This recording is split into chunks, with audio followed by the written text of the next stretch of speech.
வரவேற்றிருக்கிறார்கள். பல ஆங்கில ஊடகங்கள் தனி அந்த ரீடிஃப், ஒயர், பிரிண்ட் போன்ற அதாவது இன்டர்நெட் மேகசைன்ஸ் அவங்களாம் வரவேற்கிறாங்க.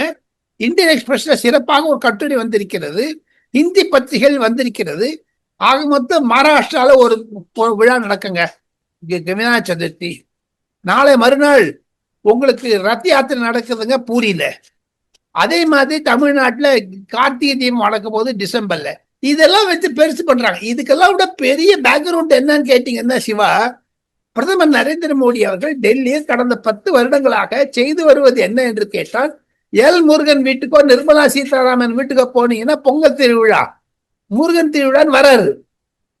ஒரிசா எம்பி வீட்டுக்கு மந்திரி வீட்டுக்கு போனா பூரி ஜெகநாத் வீட்டுக்கு போறாரு.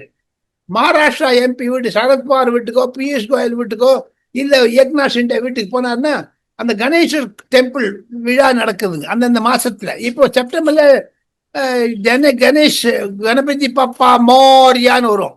அந்த அளவுக்கு கொண்டு வந்துட்டாங்க. வெற்றிவேல் வீரவேல.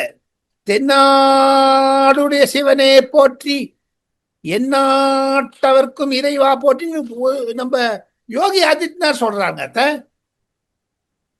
இன்று நாம் இருவரும் ஒலிப்பதிவு செய்தது மண்டே 23 ஜூன் மாதம் மதியம் 1:30 மணிக்கு.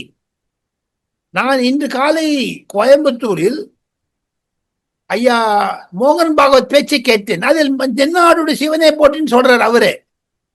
அது எல் முருகனுக்கு மத்திய அமைச்சராகவே இருக்காரு. சோ இதையெல்லாம் வைத்து பார்த்தால் தமிழகத்தில் கண்டிப்பாக தாங்கள் கேட்பது போன்று வட இந்திய ஊடகங்கள் கண்டிப்பாக பிரச்சாரம் செய்கிறார்கள் வேல்முருகன் பற்றி.